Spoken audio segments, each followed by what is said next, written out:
محکمہ داخلہ پنجاب نے 9 مئی مقدمات کے جیل ٹرائل کے نوٹیفیکیشن واپس لے لیے۔ نئے نوٹیفیکیشن کے تحت 9 مئی مقدمات کا ٹرائل ATC میں چلایا جائے گا۔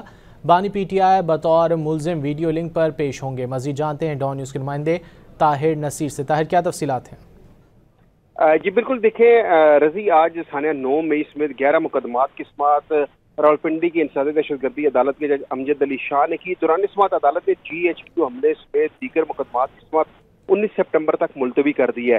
اس دوران پروسیکیوٹر ظہیر شاہ نے بتایا کہ محکمہ داخلہ حکومت پنجاب نے 9 مئی مقدمات کی جیل ٹرائل کی نوٹیفیکیشن واپس لے لیے ہیں۔ نئے نوٹیفیکیشن کے تحت 9 مئی سمیت دیگر مقدمات کا ٹرائل ATC راولپنڈی میں چلایا جائے گا۔ بانی PTI بطور ملزم ویڈیو لنک پر پیش ہوں گے۔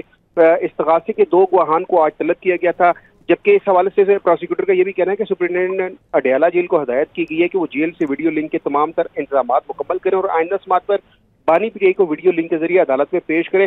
آئندہ سماعت پر عدالت کے باہر سیکیورٹی کے مزید نفری تعینات کرنے کے لیے بھی SSP سیکیورٹی کو مراسلہ جاری کیا گیا ہے۔ جی بہت شکریہ طاہر نصیر ان تفصیلات کے لیے۔